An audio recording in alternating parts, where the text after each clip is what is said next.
online radio. Learn online. Learning online. Online. Online.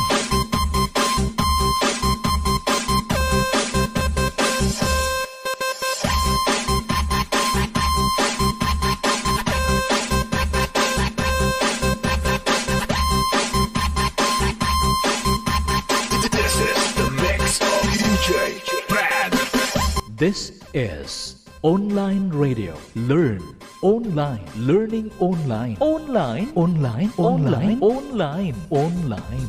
Online. Learning online. Online. Learn online. Online learning. This is online radio. Magandang araw po sa lahat nating mga taga-antabay ngayon. Welcome po kayo sa ating program. And of course, this is Sir Sam, and welcome to Sir Sam TV channel, Learn Online.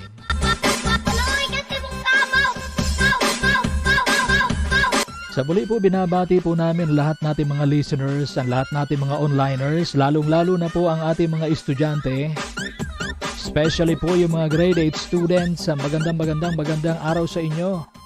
Learning online. Online. Sikapin po nating matuto habang tayo ay pinag-aaral ng ating mga magulang. Reminders lang po, paalala sa ating mga learners, sa ating mga onliners, sa ating din pong mga magulang, sa ating pong mga guardian.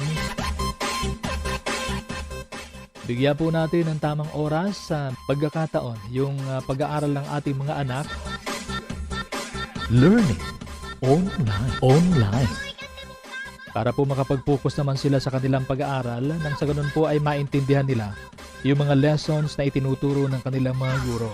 Learning online. Online. At kung may katanungan po kayo, huwag nating kakalimutan, pwede po kayong magtanong online. Learning online. Online. Again, if you have questions, if you have clarifications, please do not hesitate to message us through Facebook or through live chat po sa YouTube. Dito po yan sa Sir Sam TV channel. Learning online. Online. Sisikapin po nating masagot ang mga katanungan ng ating mga magulang at ating mga estudyante. Huwag nyo lang pong kakalimutan, mag-comment po kayo. Itanong po ninyo yung mga tanong na gusto nyong malaman, as long as these questions are related to the topic that will be discussed today. Learning online. Online. And we are going to answer the best that we can sa mga katanungan po ninyo.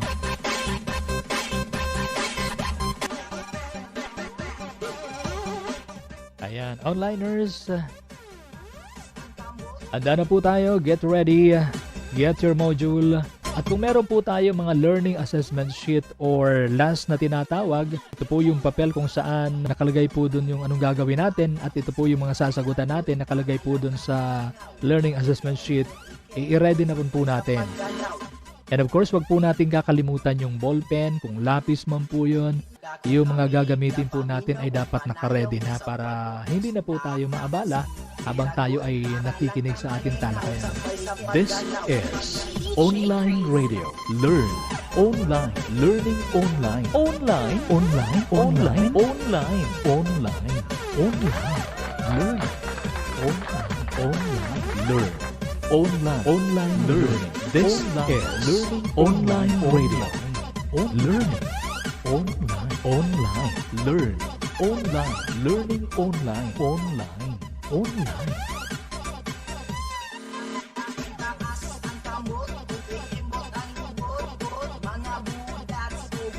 Learning online. Online. Online. Online. Online. Online. Online. Amigo o kakong amiga, paminaw o panayaw mo sa bag-o kong sunata. Learn online. Learning online. Online. Online. Online. Online. Online. Online. Onliners, students and parents, get ready.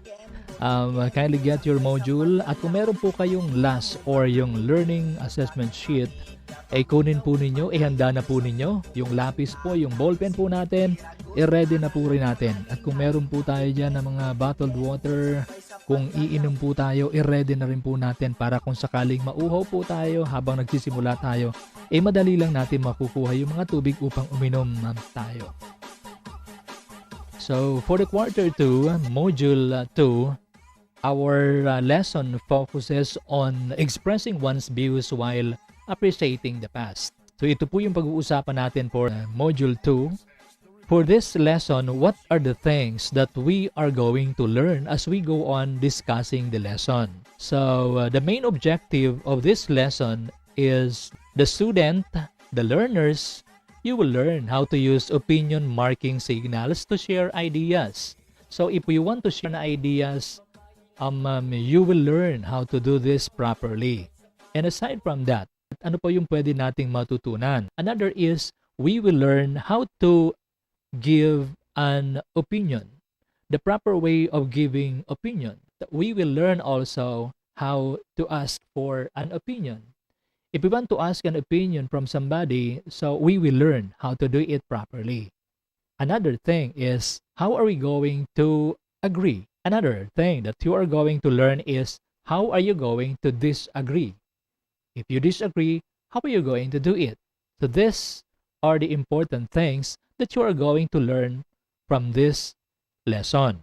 So you should listen attentively, makinig na maigi para maintindihan po natin, and after this, magagamit po natin ng tama when we are doing an everyday conversation with other people. So mahalaga po, Learning makinig tayo. online. So before we go on, we must know some vocabulary or some important words that we will encounter as we go on discussing the lesson. The first one is opinion. The first word is opinion. What is this opinion? Ano ba yung ibig sabihin natin ng opinion? This is a view, a judgment, or appraisal formed in the mind about a particular matter. Ibig sabihin, this is our judgment. Ito yung pananaw natin, pananaw na nabubuo sa isip natin kapag nakita natin ang isang bagay o may binasa tayo. Ito yung nabubuo sa isipan natin. This is our opinion. Ito na yung opinion natin. Another vocabulary is opinion marking signals. This one, opinion marking signals, are group of words that signal opinion. So ito ay group of words. Mga salita po ito na ginagamit natin kung tayo ay magpapahayag ng ating opinion. So these are group of words that we use if we want to give an opinion or idea. Another is agreeing. What do we mean by agreeing? Sabi dito, have the same opinion about something. Agree. You agree? Ibig sabihin, sang-ayon or sumang-ayon ka. And of course, sumang-ayon ka dahil magkaparehas ang opinion ninyo. Agreeing, pag sang-ayon. And next is disagreeing. Disagreeing, ano naman po ang ibig sabihin natin ng disagreeing? Have or express a different opinion. So, kung nagpapahayag tayo ng kaibang opinion, we disagree. Ibig sabihin, hindi tayo sumasang-ayon. We disagree. Magkaiba yung opinion natin. So these are some vocabulary that we must learn in this lesson. And pag-aaralan natin yon. And of course, bago po tayo magpatuloy, gagawin po muna natin, I'm going to read some questions. Then what you are going to do is, you are going to answer this. Sasagutan po ninyo ito. And wag po kayong mag-alala, meron naman po kayong pipilian kung ano ang isasagot po ninyo. So listen attentively. This is the direction of what you are going to do. Listen, write O if the sentence state an opinion. If it does not, just leave the item blank. Yon. We are going to just write O if it is an opinion, and we will leave it blank if it is not an opinion. So, kuha po tayo ng papel and let's try to write our answer. Number 1. Learning online. I personally believe that Tsai Ing-wen is the best president Taiwan ever had. Okay na po? Okay, write your answer. And proceed po tayo in number 2. I believe her when she said that leadership means calmly taking the right course in a changing world. Alright, write your answer. Learning online. Online. And for number 3, I think Taiwan's resilience made it to its fight against COVID-19. Learning online. Online. Congratulations if you get perfect 3 correct answers. Next, for letter B. Let's try letter B.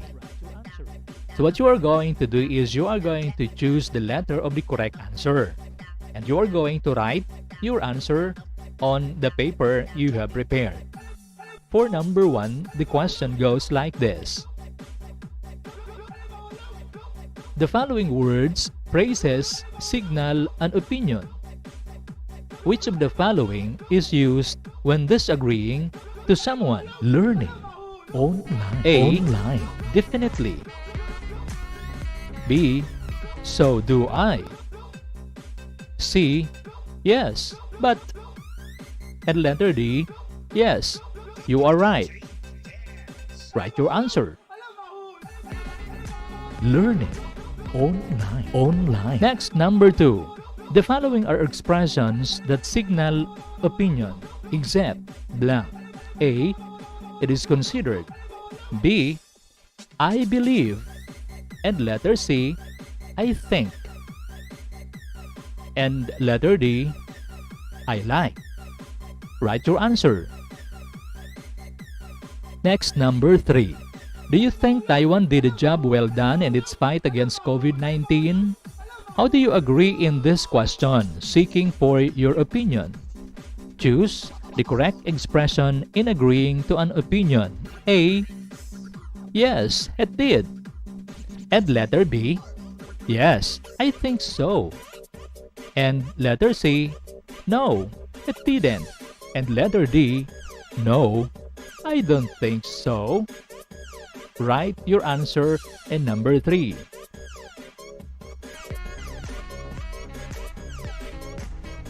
Congratulations if you get perfect score for letter A and letter B. Learn online. Learning online. Online. Online. Online. Online. Online. Online. Ayan po mga onliners, mga ka-online, mga mothers, mga fathers, and students, onliners. Again, gandang araw po sa inyo. Happy listening, happy viewing po sa inyo. Andito na po tayo sa pinaka-main topic natin, sa pinaka-learning concept po, kung ano ang pag-aaralan po natin ngayon. It is all about opinion, giving or expressing an opinion. We should always remember and we should know the fact that we are always communicating every day. We must know also that expressing your opinion is a part of our life. So we are now in the learning concepts. You are free to communicate your thoughts. Kahit bata pa po, we are already communicating with other person. And as a student also, we need to communicate sa mga kaklase natin, sa mga teacher natin, sa lahat, kaibigan natin sa campus. We use communication. And dapat marunong tayong makipag-communicate. And aside from that, as a group member and as a citizen of this country, we need to communicate. Mahirap yung parang nag-iisa lang tayo at wala tayong kasama, hindi tayo nakikipag-communicate sa iba. Mahirap po yun. Bibihira naman po ang ganon. So mahalaga yung pakikipag-communicate. Isipin na lang po natin, imagine po natin na there is no communication at all sa loob ng bahay, hindi nagko-communicate, hindi nag-uusap-usap yung mga anak, yung magulang, hindi po magkakaintindihan pag walang communication. Say for example, yung anak hindi umiimik, yung father hindi na lang umiimik o hindi na lang nagsasalita at nagbibigay kanilang ng kanyang opinion, mahirapan tayong intindihin yung bawat isa kasi hindi natin sinasabi kung anong nasa kalooban natin. So mahalaga yung communication, mahalaga yung pagbibigay ng opinion natin. Okay? So napakahalaga po nitong pagbibigay ng opinion sa ating kapwa. Maging sa magkasintahan po, kung hindi nagsasalita at hindi nagsasabi ng opinion mo ng mga saloobin, eh paano tayo maiintindihan ng kapartner natin? So mahirap yon. So we need to learn how to communicate properly. We need to know how to give our opinion in a right way. The problem is, paano nga ba yung tama? How are you going to give opinion the proper way? So ito, yung pag-aaralan natin. Let us listen to a conversation between a two-person. One friend says, I think the computer was the best invention. There's no question about it. Then another friend says, I disagree. Have you forgotten that airplanes exist? Then the first one responds with, actually, today's airplanes could not operate without computers. Online. Knowing how to express your opinion in English is really valuable. Kahit po in writing or in speaking, mahalaga po yun. The words that we can use in expressing opinion. So what are the words that we can use when we want to express opinion? The first one is this. We can use the word I think. Another, I believe. Another, I feel. Another is in my opinion. And I would say. So these are the few examples that we can use when we are giving opinion. For example, imagine you have your own food website. Today, you are writing or talking about the world's best street food. So if that is the case, if that is the situation, you might say, in my opinion, Bangkok has the best street food. So by using in my opinion, you are giving your opinion, which is Bangkok has the best street food. This is the word you used, and this is your opinion. Yan. Or you might say, I believe Bangkok has the best street food. Or you can use this one. I feel Bangkok has the best street food. Or I would say, Bangkok has the best street food. So again, we introduce this opinion by using this group of words to give an opinion. Then aside from that, if we want to add emphasis, to add more strength to our opinion, we can also add some words aside from those expressions. Online. So, Online. what are those examples? What are the words that we can add? Ano yung mga words na pwede nating gamitin o idagdag? We can use adverb or adjective. Pwede nating gamitin yon. So, example, instead of saying I think, we are going to add really. So, sasabihin na natin, I really think. Instead of saying, I think. Another is this one. Instead of saying, I believe, you will use strongly. We add word strongly. I strongly believe. Another, instead of saying, I feel, we add word truly. So you say, I truly feel. Another, instead of saying, in my opinion, dadagdagan natin yun ng word, an adjective, honest. So you will say, in my honest opinion. So yun. So our statement, it has more strength if we add some adjective or adverb. So mahalagang malaman natin yon. Another, aside from adding a word, an adjective or adverb, we can also add reasons. Giving reasons for your opinion adds strength to the claim. So example of that, this is the statement. In my opinion, Bangkok has the best street food. I have never seen more choices of what to eat, and everything I've tried has been delicious. If we are going to observe, this is the phrase, in my honest opinion. This is the opinion, and this one, the reason. I have never seen more. Everything I've tried has been delicious. So you are giving reason to add more emphasis, to add more strength. So meron na po tayong dalawang ginawa. We add an adjective or an ayun ng reason. Okay, so nagiging mas maganda, mas mahaba yung naibibigay nating opinion. Okay, so di ba po ang galing? Napakadali lang pong gawin na magbigay tayo ng opinion. Ulitin ko lang po, we can add. We are going to use expressions in giving opinion. Then we can add words such as an adjective or an adverb. Then after that, we can also add reasons to our opinion. So napakadali. Kayang-kaya. And aside from that, meron po tayong paraan para magbigay ng ating opinion. Ano ba po yun? para mas maging maganda pa yung opinion natin. If we want to make it formal, we are going to use formal phrases. So meron din palang mga formal phrases. Ibig sabihin, pag yung conversation natin o yung usapan natin ay formal, yung mga kausap natin, we are going to use these phrases. If we are going to express opinion in formal situations, these are the expressions na gagamitin po natin. So for example, nasa meeting tayo, nasa business meeting, nasa conference, ito ang gagamitin natin. One example is this. Makita po natin, this one. From my point of view, yeah, that's another.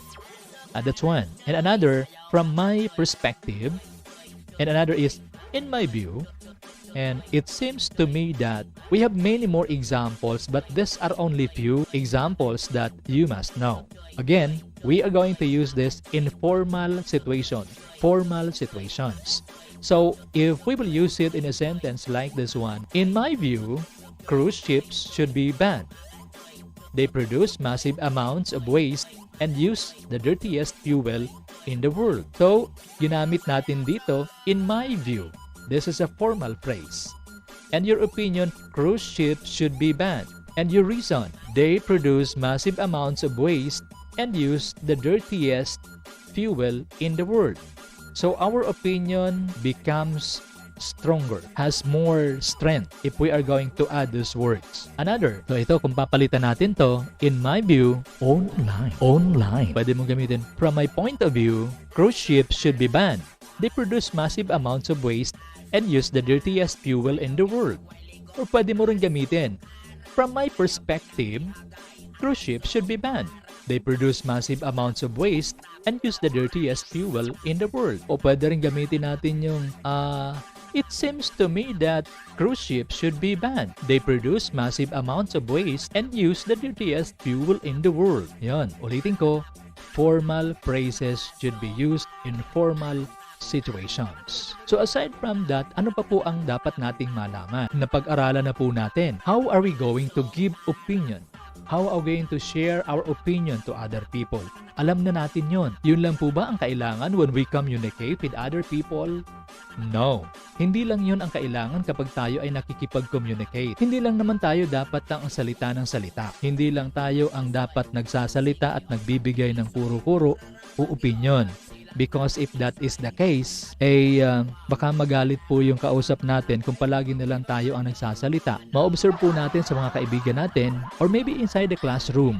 Pag palagi na lang isa ang nagsasalita o minsan sa grupo nag-uusap-usap tayo ng magkakabarkada, kung palaging yun na lang isa ang nagsasalita at nagbibigay ng kanyang opinion, baka kainisan siya o naiinis yung mga nakikinig sa kanya. Siya lang ang napapakinggan, siya lang ang may karapatang magsalita sa grupo. Hindi naman po ganun ang tama when we talk about communication. So ano po ang kailangan? You need also to learn how to ask for opinion so that other people can speak, so that other people can also share their opinion. We must know how to ask for an opinion. Dapat marunong din tayong humingi ng opinion. And of course, the proper way of asking for an opinion. Paano nga ba yun? So yun, tingnan natin. What are those words that we can use when we are asking an opinion? Ito po yun. Example, what do you think of? Of course, after that, the opinion. Di po ba? Online. Ibig sabihin, you are inviting a person, you are encouraging a person to talk, to share their idea. So, hindi lang ikaw ang nagsasalita. Siya din, pagbibigyan mong makapagsalita. Di ba ang boring kapag ang salita ng salita, yung isa lang? Dapat parehas magpalitan ng kanilang opinion as a form of communication. And the best thing to do is encourage them to talk. Encourage them to speak. Encourage them to share their opinion. How? By asking for their opinion the proper way. So for example, we are talking about COVID-19 vaccine. So you can say, what do you think of COVID-19 vaccine? Diba? So pwede nang magsalita yung kausap natin because we ask for an opinion. Another, what are your thoughts on? What are your thoughts on COVID-19 vaccine? Another is, how do you feel about COVID vaccine and the action of the government? Another, what's your opinion on? For example, what's your opinion on the COVID-19 vaccine? So, because of that, because we ask for an opinion, the people we are talking with can share their opinion and ideas also. Because we encourage them to talk. Kisa naman kung hindi natin sila tatanungin, hindi lang sila iimik, lalo na kung mahihain. So, it is important for a communication to give opinion and to ask for an opinion. Hey, ngayon, so alam na natin kung paano tayo hihingi ng opinion para magsalita yung ibang tao. Do not forget these phrases. Mahalaga po yun. So another example, this one. What's your opinion on Football Club Barcelona? How do you feel about the new art director? And what are your thoughts on tonight's activities? Diba? So napakadali lang if we are going to ask for an opinion. Hey, I hope you got it. Yon, tapos na natin. We know already how to give an opinion and how to ask for an opinion. Next, the problem is, paano naman kung hindi tayo sang-ayon o kaya sang-ayon tayo sa sinasabi ng iba? For example, may kausap tayo, then sang-ayon tayo. How are you going to do it properly? How are we going to agree? So these are the words that we can use if we want to agree properly or politely. I'll say for example, this one, I'm going to read this one. Suppose a friend says, I think summer is way more fun than winter. You might show you agree by giving one of these responses.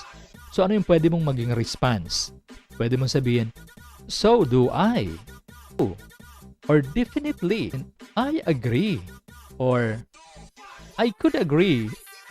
I could agree more.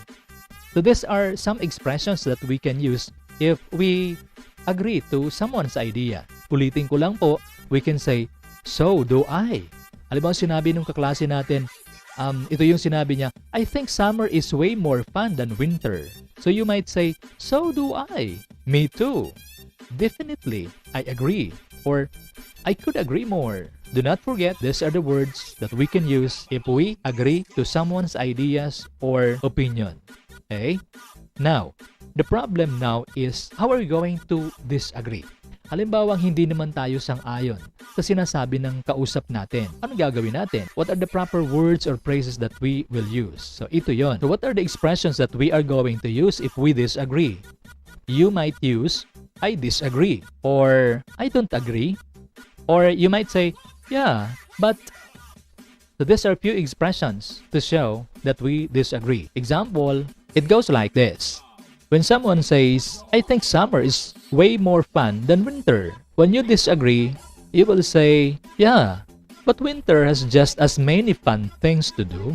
You just have to dress warmly. So in that statement, you disagree. This is the expression. This is the phrase. Then this is your opinion. And this is your reason. So you know already how to give opinion, how to ask for an opinion, how to agree, and how to disagree. Suppose people at work or school are sharing opinions about politics or religious beliefs or something equally sensitive. For such times, your language should be more polite. So kinakailangan, pag nakikipag-usap tayo, when we disagree, we should be polite. Dapat maayos pa rin para hindi tayo kinaiinisan ng kausap natin. Hindi naman yung parang wala na tayong respeto sa kausap natin na nagdi-disagree tayo. So ano ang gagawin natin? What are the words that we can use? We can use, I'm not sure I agree with you on. Or, I'm sorry, but I don't agree. Or, I'm afraid I disagree. So mali yung pag-disagree natin. Suppose we are going to say, I totally disagree.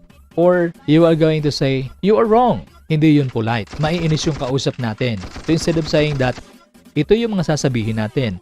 I'm not sure I agree with you on. I'm sorry, but I don't agree. Or, I'm afraid I disagree. Another common way to disagree politely is to tell the person you respect their opinion before sharing your own. Example of these phrases, halimbawa, pwede nating gamitin o sabihin, I see what you're saying, but, yon, parang sumasang-ayon ka, pero by using but, parang sasabihin mo na yung opinion mo. Another, you have a point there, but, yon. Another, I understand where you're coming from, but example, gamitin natin. Say for example, this one. Somebody says, we are paying sky-high rents and other costs. Our business would save a lot of money by changing cities. Then, if you want to disagree, hindi ka sang-ayon sa sinabi niya. So, sasabihin mo, I see what you are saying. But, ginamit na natin dito yung expression on how to disagree politely. The next, in my view, ginamit na rin natin dito yung expression on how to give an opinion. So, you are now going to give your opinion. In my view, now is not the right time to leave Los Angeles. And the next part, you will give now your reason. The reason is the city offers too many incentives. So in that way, you are giving your opinion and you are disagreeing politely. Okay? So that's easy. Ganun lang po kadali on how to disagree, and at the same time, you are giving your opinion in a polite manner. Hey, I hope you get it. I hope po nakuha po ninyo. And if you have questions, comment down below. Comment lang po kayo and I'm going to answer your questions. Ayan, I hope marami na po kayong natutunan. Simula po doon sa una. Una, you learn how to give an opinion. Pangalawa, how to ask for an opinion. Then you learn already how to disagree and how to agree. O napakadali lang po. So I hope when we are doing a conversation, kapag may kausap po tayo, marunong tayong magbigay ng opinion natin, marunong tayong magbigay ng pagkakataon para yung ibang kausap natin ay makapagsalita din by asking them to share their opinion. So by this time, we are going to read an article about the culture and tradition in Taiwan. Then afterwards, pagkatapos po nito, after listening, after reading this one, be ready to answer the task. You should accomplish this after reading or after listening to this. So, open po natin yung ating mga module dito po sa Taiwan Culture and Tradition. Learn online, learning online, online, online, online, online, online, online. Taiwan Culture and Tradition. Primer, Colonialism and Taiwan's People. Many travelers are unaware of the Aboriginal population in Taiwan, but 2.3% of Taiwan's 23 million people identify as Austronesian, meaning they have more in common ethnically with Indonesia, the Philippines, Brunei and Malaysia than they do the Han Chinese. The Formosan, or Gaoshan, people comprise 16 officially recognized tribes and once spoke 26 languages, but many of these languages are now dead or threatened. For some 8,000 years, the Taiwanese Aborigines lived in relative isolation until around 1600, when Han Chinese began immigrating to the island. Before that, by the Dutch in 1623. Then, by 1661, it was commandeered by Han China as a prefecture, until 1885, when it was declared a province.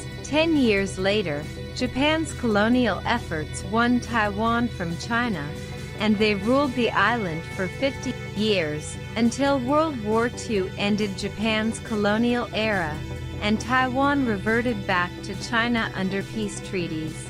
After 1945, many Chinese mainlanders fled to Taiwan as communism began its rise under Chairman Mao, who'd win control of China in 1947. Today, Taiwan's population largely identifies as Taiwanese, but 70% of the population is of Hokklo descent, which are Han Chinese people from Fujian. While Mandarin Chinese is the official language of Taiwan, Hakka and Taiwanese Chinese are also common. English is, however, widely taught in schools, making travel there a bit easier. All this sets the stage for a travel experience vastly different from that of the Chinese mainland. Eating, Taiwan's customs. Ayan, let us listen. Ano ba yung culture ng Taiwan? Kung tungkol po sa pagkain yung pag-uusap in Taiwan. Restaurants play an important role in Taiwanese culture, because Taiwanese traditionally invite guests into their home only if they're well acquainted. Yan.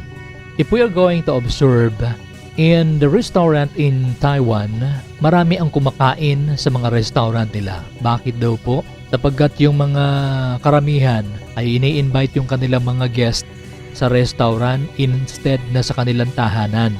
And ang ini-invite lang nilang kumain sa kanilang bahay, yung mga close na mga kaibigan o yung po ang kultura sa Taiwan.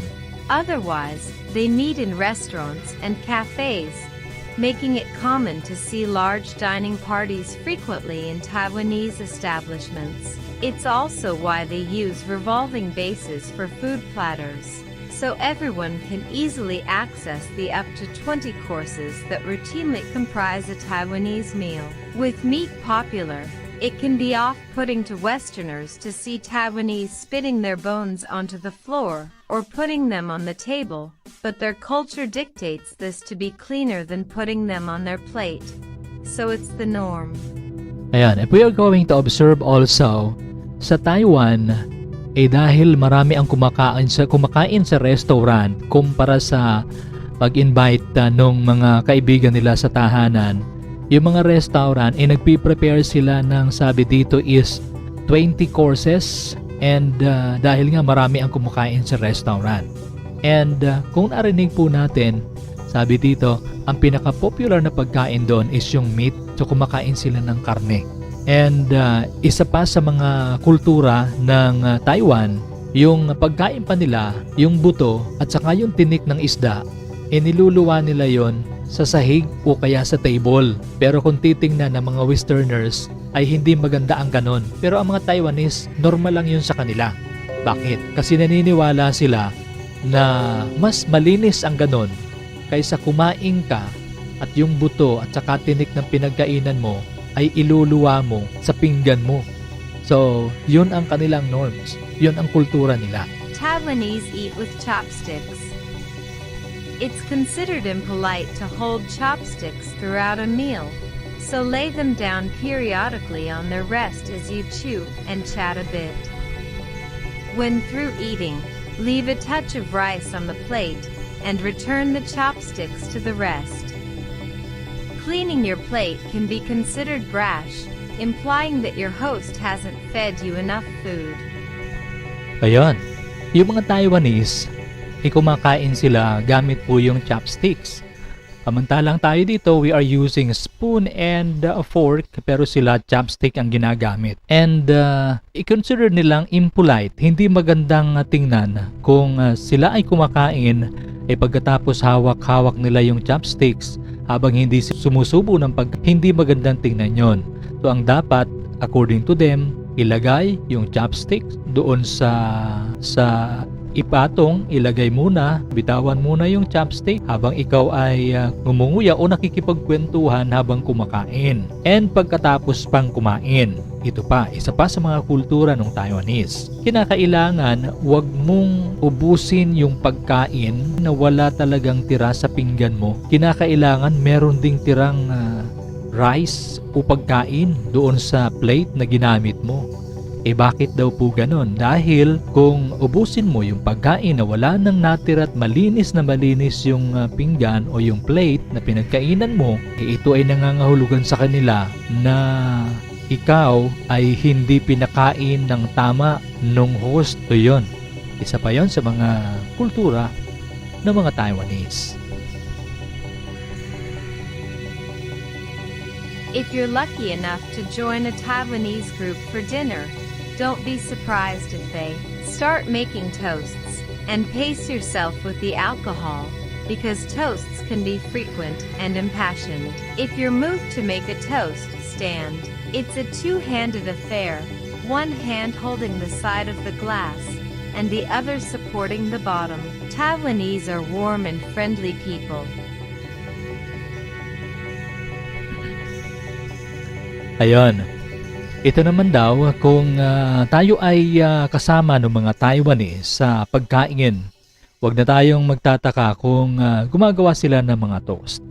Kuminsan kung tayo ay nagtutoast ng baso, halimbawa umiinom, yung ginagawa nila, halimbawa ikaw ang magtutoast ng baso, ng glass. Kinakailangan tumayo ka, hindi dapat nakaupo. And paano mo hahawakan yung glass?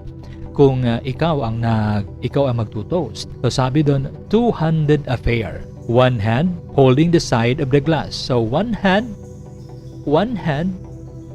is holding the glass and the other hand supporting the bottom. So if you are going to toast, it should be like this way. Igaganon mo. Toast. Then see to it na nakatayo ka. Yon. Yung pa ang kultura, ito pa ang kaugalian ng mga Taiwanese kung tungkol sa pagtutoast naman. Sabi doon, it's a two-handed affair.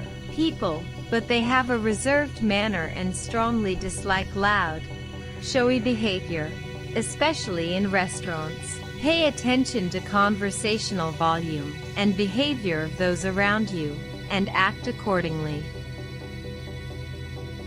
Ito pa yung dapat natin tandaan. Kung tayo ay kasama ng mga Taiwanese, lalo na pag tayo ay kumakain sa mga restaurant o kung saan mang lugar, sabi doon, they have reserved manner, strongly dislike loud, showy behavior. Ayaw nila yung maiingay, malalakas na mga usapan, kwentuhan, sigawan. Ayaw nila ng ganon. Sabi nga doon, they have reserved manner, lalong-lalo na pagdating sa restaurants.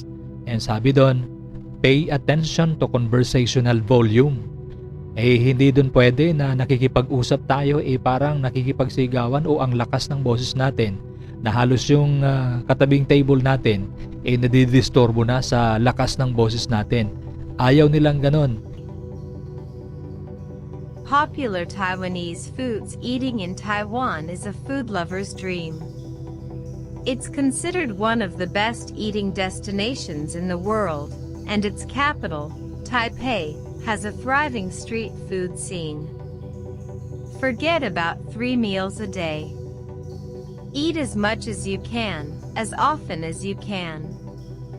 You're on vacation, after all. Ito pa ang kaugalian ng mga Taiwanese tungkol sa pagkain. Sa kanila, hindi lang sapat yung 3 beses kang kumakain isang araw. Sabi nga doon dito, ikaw ay you're on vacation after all. Ibig sabihin, hanggat gusto mong kumain, okay lang yun. Kumain ka ng kumain as much as you can. So yun. So hindi lang sapat yung 3 days meal. Pero sila hanggat gusto mong kumain ka lang. Yun ang isa pa sa mga kultura sa Taiwan. Ituloy natin. Food here skews to a sweeter palate than mainland China. Its influences come from the Fujian province, its time as a Japanese colony, and Chinese communities like the Hokkien, Minnan, and Teochew. The list of foods you need to try is vast. Luo fan, braised pork and rice, is a must-have. Every mother makes it. Most restaurants have a version. Made with fine chopped pork belly, it's slow cooked with soy sauce, well as a real art, indicated by the number and quality of folds used to pinch them shut. Xiaolongbao is often associated with Shanghai, but many swear Taiwan has mastered it. These dumplings have meat in them, usually pork, and steaming hot stock. To the uninitiated, it can be a scalding experience, and some poke a tiny hole at the top of the dumpling and suck the stock out before biting into it. Spicy hot pot is to Taiwan what fondue is to Switzerland. It's a pot of beautiful herbaceous and spicy broth that diners dip raw meats and vegetables into. Cook you go. Thanks to varying broth styles and ever-changing flavor profiles and dipping ingredients, so don't make the mistake of thinking one hot pot experience is job done. But don't stop there. From next-level fried chicken to bubble tea and sticky rice balls, there's infinitely more to savor in Taiwan. Hualien County. Culture runs deep. If you're looking to experience the ancestral history of Taiwan, it's alive and well in Hualien County, where 6 of the country's 16 officially recognized tribes still reside. Hualien offers beautiful landscapes along the middle of the island's eastern shores, where it's filled with high, green mountains and dramatic gorges that line the rocky shores of the Philippine Sea. Some festivals are for the tribes themselves, and some are inclusive for visitors, so it's important to do your research locally to see what you can attend as an outsider. Hiring a guide might help you gain access to things like the Amos Harvest Festival, which takes place in 40 different villages according to when they pull the rice harvest in during July or August. It can last up to 7 days for their sacred rituals and dancing. World music enthusiasts should love Maybari, an annual Thanksgiving festival by the Truca tribe, who live near Hualien's Taroko Gorge. These festivities are harvest-oriented, but also serve to celebrate their ancestors and share their people's myths and legends through song and dance. Dates vary but tend to occur around October. There is still much else to explore in the tribal ways of Austronesian Taiwanese peoples. Festivals often take place in conjunction with seasons, like celebrating harvest, and other major events, like the Lunar New Year.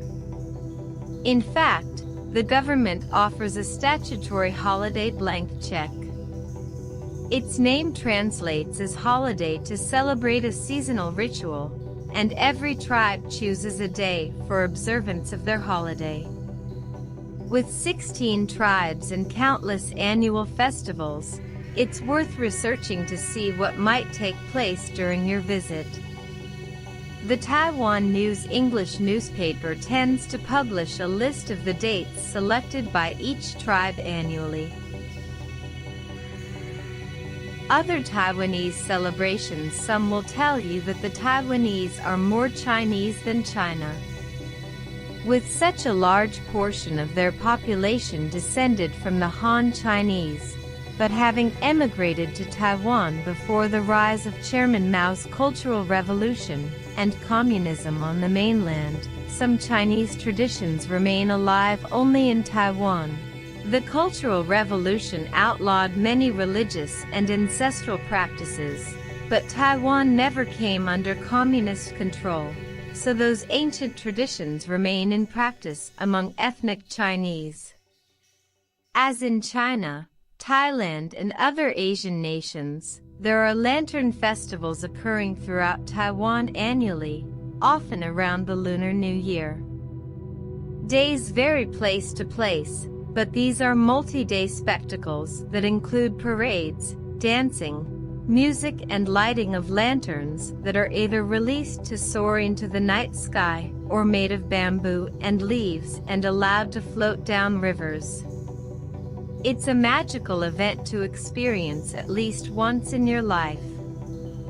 Unique to Taiwan is the Samjong battle array in a town called Naiman on the outskirts of bustling Kaohsiung, a city of 2.8 million at the south end of the island.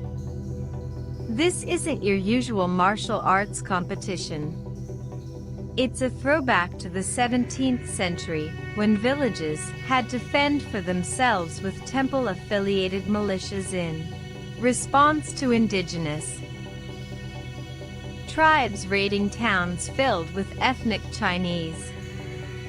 The martial arts skills were taught from father to son, and knowing how to fight made the difference between keeping your home or potentially being slaughtered. Today's Samjong battle array has warrior teams of up to 108 fighters, generally affiliated with universities. They dress in historic regalia, even down to warrior makeup, and compete in elaborate warfare. But this isn't just everybody kung fu fighting.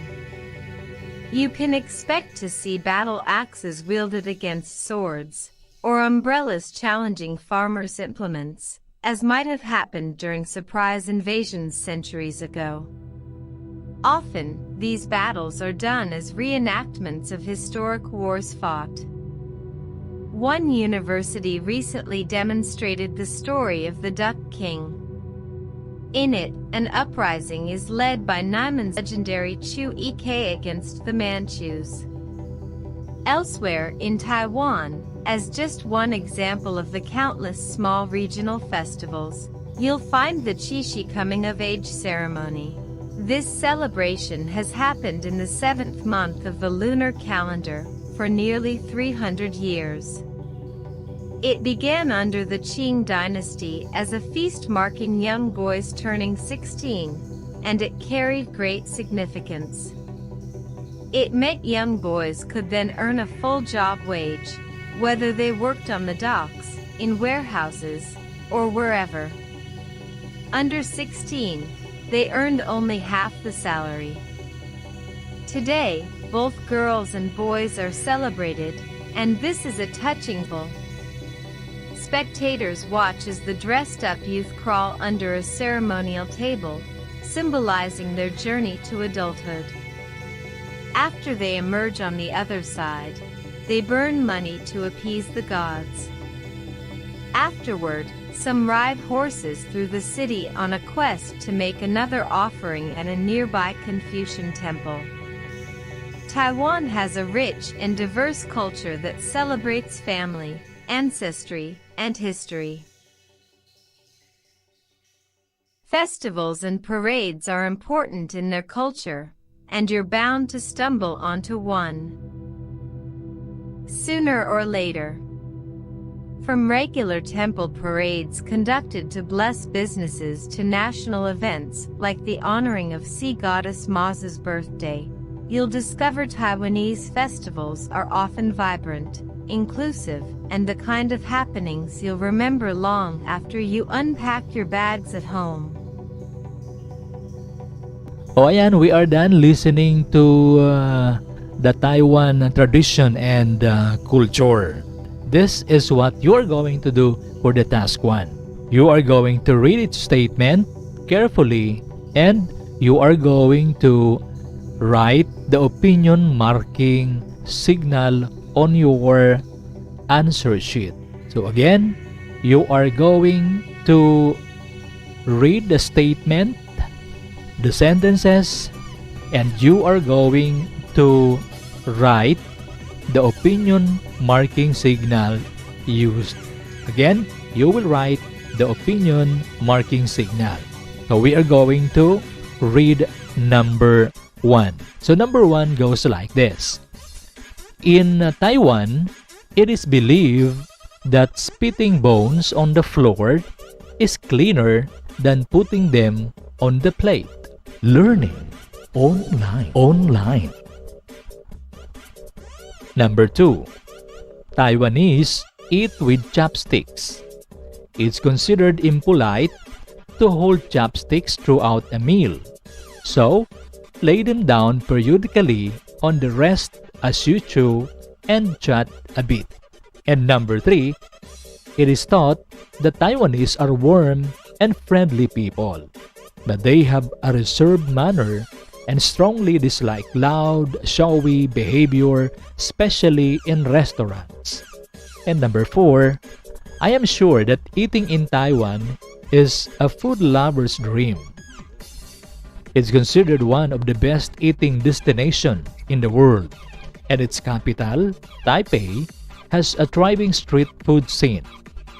And number 5, as far as I'm concerned, dumplings are one of Taiwan's best loved foods, and making them well is a real art, indicated by the number of quality of folds used to pinch them shut. Alright, so that is your task number 1. Again, you are going to write the opinion marking signals used in these sentences. Learning online. And next, we are done with task number 1. Next, we are going to answer the task number 2. The sentences below are extracted from the article Taiwan, Tradition and Culture. Choose any of the opinion signal marker inside the pool of phrases to complete the sentences. Then, you can add strength to your claim by giving one reason. Write your answer in a separate sheet of paper, or you can write it on your answer sheet. Learning online. Again, you are going to choose any of the opinion signal marker inside the pool. So we have options here. I am sure that, I believe, in my own opinion, it is considered that, I think, as far as I'm concerned. These are the options, and you are going to choose from this. And so we have here the example of what you are going to do. You may pattern your answer from this example. Ito po yung example. Restaurants play an important role in Taiwanese culture. Then, this is now the answer. There is no doubt that restaurants play an important role in Taiwanese culture because Taiwanese traditionally invite guests into their home only if they're well acquainted, and if they are not, they invite their guests to restaurants or cafes. So that is what you are going to do for the task number 2. So, you can start here. In number 1, we have ancestral history of Taiwan is alive and well in Hokkien country. Important to make a research first to see what festival to attend as an outsider. And number 3, world music enthusiasts should love M.G. Barry. Number 4, there is still much to see in the tribal ways of Austronesian Taiwanese people. And number 5, Taiwanese are more Chinese than people in China. That is for task number 2. Learning online. Alright, very nice. You have a great job, learner onliners. Now that you have completed a series of tasks, this is what you are going to do now. You are going to answer the post-test or the assessment. Choose the letter that corresponds to your response. You will write your answer on your answer sheet for number 1. Learn online. Called opinion marking signal except blank. A. It is thought that. B. It is considered that. C. I am sure that. D. I believe you. Next, for number 2, which of the following expressions is not used when agreeing to an opinion? A. Yes, you are right, but letter B. Yes, I think so. Letter C. Yes, you have a point. And letter D. Yes, it's a great idea. Learning online. Next, for number 3. Which of the following statements expresses an opinion? A. I'm absolutely convinced that Taiwanese are warm and friendly people. B. When eating, Taiwanese spit their bone on the floor, then put them on their plate. Letter C. Ancient traditions remain in practice among ethnic Chinese. Letter D.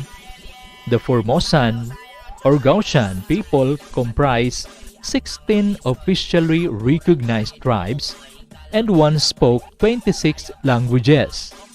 But many of these languages are now dead or threatened. Learning online. And for number 4, do you think Taiwan has a unique culture? Which shows the correct expression that agrees to the given statement. A. Yes, you're absolutely right. B. I'm afraid. On your paper. Again, for number 5, the last one, what can you say about the success of Taiwan in battling COVID-19? You are going to write your thoughts on your answer sheet. Learning online, online. Okay, congratulations onliners, congratulations learners. And let's proceed to the next task that you are going to do. This will be your performance task. Ano po yung gagawin? Ito po yung gagawin natin. Listen attentively. Make your own advertisement that will entice the tourists to visit your place. Then, write at least 2 sentences about why you think the tourists should visit your place first before any other places. Don't forget to use the opinion marking signals in your sentences. Ano po yung sinasabi nating advertisement? Because you will prepare an advertisement. According to the definition, Oxford Languages, yung advertisement is defined as it is a notice or announcement in public medium promoting a product, a service, or event, or publicizing a job vacancy. Kung nagpo-promote tayo ng produkto o kaya serbisyo, o kaya okasyon or event o pangyayari, o kaya magpapublish po tayo ng job vacancy, ang tawag po natin dito ay advertisement. So yun po ang advertisement, yun po ang gagawin ninyo as performance task. Okay po? So I hope you can easily prepare your performance task. And ito po yung rubrics na susundan natin. 30% creativity, originality 30%, mechanics, use of opinion marking signals is 40%. Total of 100 points. Again, good luck for your performance task. Good luck for the assessment. And congratulations, learner. Congratulations to all the onliners. Congratulations to the parents who help your children in answering the questions, in guiding them on how to solve problems, on how to understand the lesson. Thank you very much. And again, happy listening to all of you. And see you next time again. Again, this is Sir Sam of Sir Sam TV channel for the Learn Online program. Bye-bye! Magandang araw po sa inyo. Happy listening. Shout out to all the grade 8 students. Magandang araw. Keep safe everyone. Hanggang sa muli. Bye-bye!